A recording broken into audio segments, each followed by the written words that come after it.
हरियाणा में विधानसभा के चुनावी शोर में अब किसानों की हुंकार भी गूंजने लगी है। बांगर की धरती कहलाने वाली उचाना की अनाज मंडी में आज किसानों की बड़ी महापंचायत हुई, जिसमें हरियाणा पंजाब से हजारों किसान पहुंचे।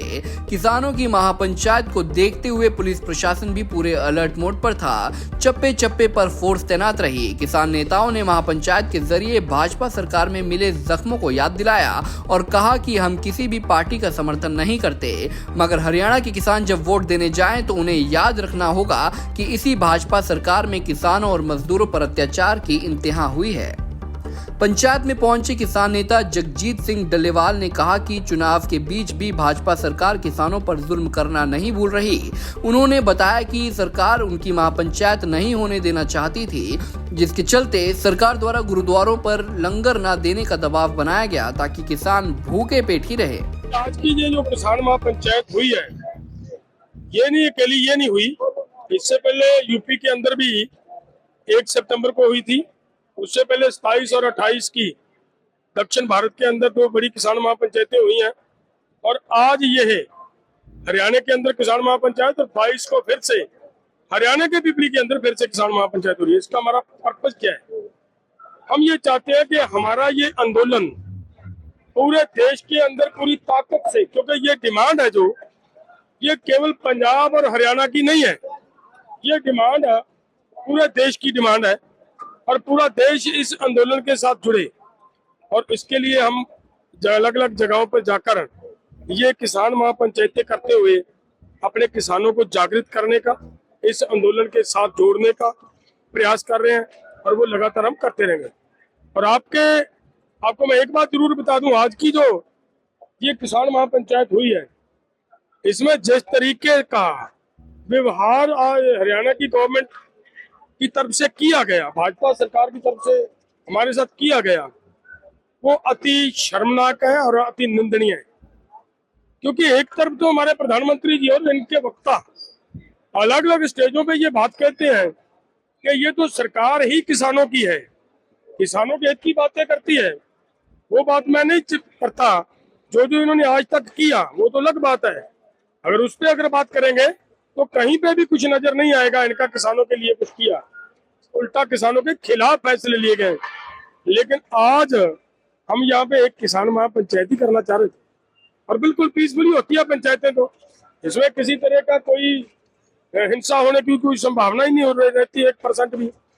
और इसको भी किसानों को एकत्रित ना होने देना, और यहाँ तक इतनी बुरी बात है कि गुरुद्वारा के प्रबंधकों को ये बात कही गई कि आपने इन लोगों को खाना नहीं खिलाना, खाना नहीं बनाकर देना। ये सबसे बुरी बात है। इसका मतलब हमारे गुरु का जो जिनकी एक बहुत पुरानी परंपरा है, पहले पंगत फिर संगत। तो पंगत का मतलब है पहले प्रसादाशय खाना खाए। वो जो चल रही है बहुत लंबे समय से, सदियों से चल रही वो परंपरा, उसके ऊपर इन्होंने कब्जा करने का, उसको दबाने का काम किया। उनको यहाँ तक कहा गया कि आपके खिलाफ भी कार्रवाई करेंगे। और मैं ये कहूँ, आज कई जगहों पर इन्होंने दोबारा सीमेंटेड बैरिकेडिंग करने का प्रयास किया। तो मैं तो माननीय हमारी सुप्रीम कोर्ट, माननीय हाई कोर्ट को ये कहना चाहता हूँ कि भाई आप देखिए ये क्या कर रहे हैं। किसान नेताओं ने कहा कि महापंचायत में किसान ना पहुंचे, इसके लिए सरकार ने आज भी कई जगहों पर सीमेंटेड बैरिकेड्स लगाए हैं और हर मुमकिन कोशिश की कि महापंचायत हो ना पाए। किसान नेता अभिमन्यु कोहाड़ ने कहा कि भाजपा सरकार को ट्रैक्टरों से नहीं किसानों से नफरत है और इस नफरत का खामियाजा अब की बार भाजपा को भुगतना पड़ेगा। तो तमाम किसानों की, तमाम मजदूरों की ये राय है कि हम किसी भी पॉलिटिकल पार्टी को सपोर्ट नहीं करते, किसी पॉलिटिकल पार्टी को वोट देने की अपील नहीं करते। लेकिन हम ये जरूर कहेंगे कि जिस दिन वोट डालने जाओ, जो ज्यादतियां किसानों मजदूरों के ऊपर पिछले 10 सालों में हुई है वो सभी हमें याद रखनी है। क्योंकि जो समाज अपने ऊपर हुई जातियों को भूल जाता है, उस समाज का आगे बहुत ज्यादा नुकसान होता है।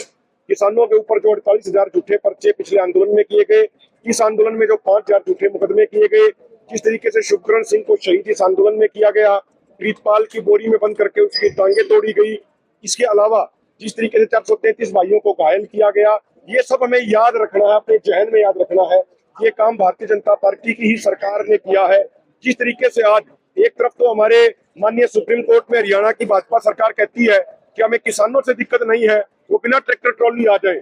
आज तो किसान ना कोई घेराव कर रहे थे, ना कोई धरना दे रहे थे, ना कोई पंजाब के किसान ट्रैक्टर ट्रॉलियों के साथ आ रहे थे।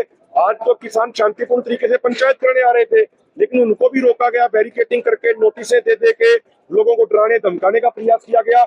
इसका मतलब साफ है कि बीजेपी को ट्रैक्टर ट्रॉलियों से नहीं, भारतीय जनता पार्टी और आरएसएस को किसानों से समस्या है, किसानों से उनको प्रॉब्लम है। और अब माननीय सुप्रीम कोर्ट को इस मामले पे सुओ मोटो नोटिस लेना चाहिए।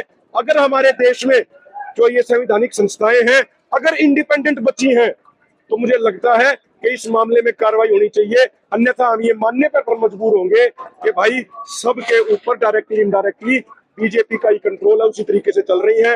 हरियाणा का किसान मजदूर बीजेपी की नीतियों से परेशान हो चुका है, छत्तीस बिरादरी का भाईचारा परेशान हो चुका है। पुराने वाले समय में उसका नतीजा दिखा देंगे। बता दें कि उचाना की अनाज मंडी में महापंचायत के बाद 22 सितंबर को पिपली में महापंचायत होनी है। किसान नेताओं ने कहा कि हमें चुनाव से कोई लेना देना नहीं है, मगर महापंचायत के जरिए अपने आंदोलन को मजबूत किया जा रहा है और किसानों को भी जागरूक करते हुए भाजपा के अत्याचार याद दिलाए जा रहे हैं। उचाना से हरदीप शोरान, पंजाब केसरी टीवी। हमसे जुड़े रहने के लिए हमारे YouTube चैनल को सब्सक्राइब करें और नई वीडियो की नोटिफिकेशन के लिए बेल आइकॉन को दबाएं। अगर आप ये वीडियो Facebook पर देख रहे हैं तो लाइक जरूर करें और ज्यादा से ज्यादा शेयर करें। धन्यवाद।